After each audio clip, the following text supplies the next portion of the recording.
Welcome to episode 87 of Southern Gospel Now. I'm Greg Goodman with your weekly update on what's going on in Southern Gospel. Southern Gospel Now is brought to you by SouthernGospelPrizes.com, where you can register to win Southern Gospel Prize Packs. SouthernGospelPrizes.com. We start this week with condolences for the family of Armand Morsalis. He passed away Monday, December 5th. He was highly regarded as a legendary bass singer and was the owner and manager of the Imperials from the beginning. Only 5 years ago had he stepped away from the management of the group. Our condolences to his wife Bonnie and to his entire family. We talked around Thanksgiving that it wasn't just a day or a season, but a daily expression of gratitude for the Christian. Alex Jordan of the Jordan Family Band tells us some of what he's thankful for. Thankful for what the Lord's doing through our family, through our ministry, through our music.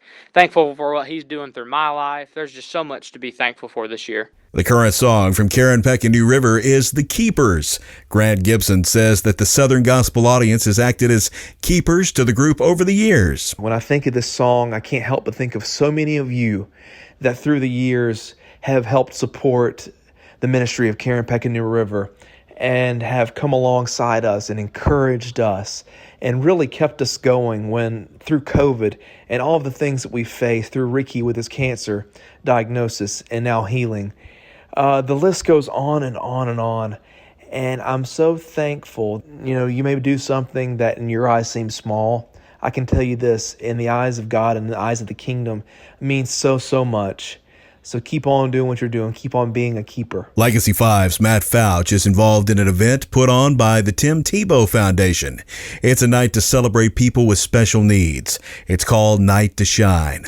Matt tells us about it. So yes, I am super excited to be part of bringing Night to Shine to Somerset, Kentucky. This is going to be a night to remember for our honored guests. The Tim Tebow Foundation is putting on this event at over 700 locations all across the world, all in one night, and we are bringing it to Southern Kentucky.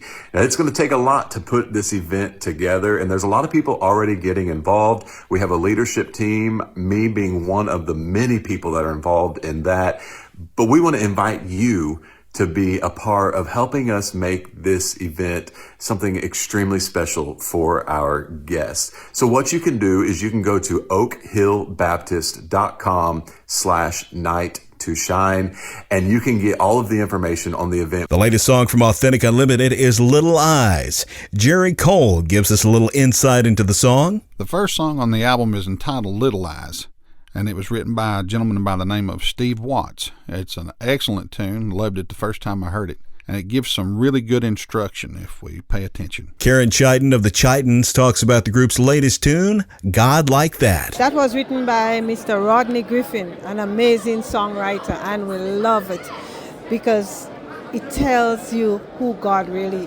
is. And God is for everybody. The beggar man, the sinner, the homeless, the rich man. God is for everybody. It's been a while since we heard new Christmas music from Jeff and Sheri Easter, but that is changing. About 26, 27 years by the time it releases.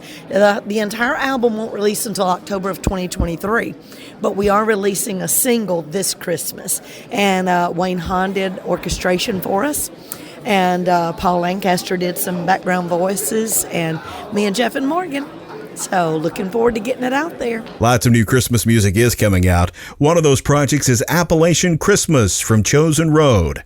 Jonathan Bugner tells us about the group's version of Joy to the World. This presentation of it, the way that we did it, really is rooted in Appalachian style music.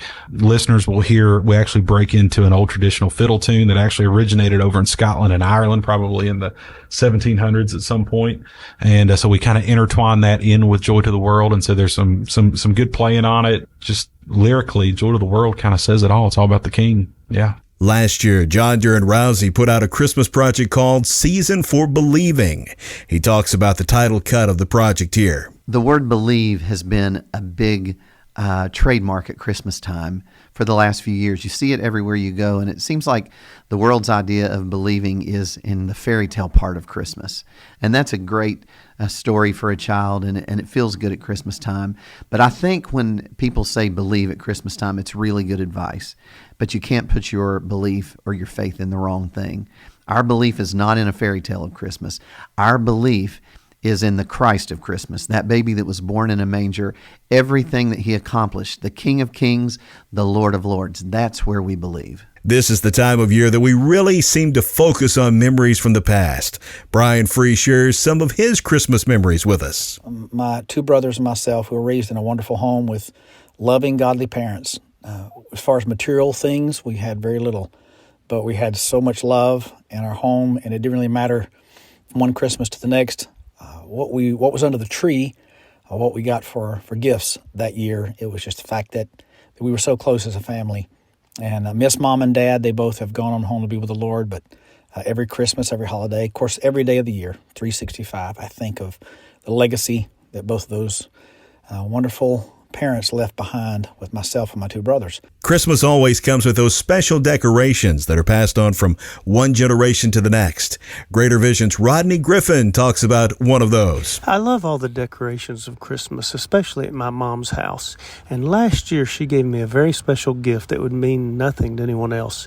When she was pregnant with me in 1966, her neighbor made a nativity scene set, handmade, and my mom gave that to me last year, and I wouldn't take anything for that. That's priceless memories. Taking a look at the Singing News Power 50 chart, the Guardians are number one for a fifth straight week with Not For Long.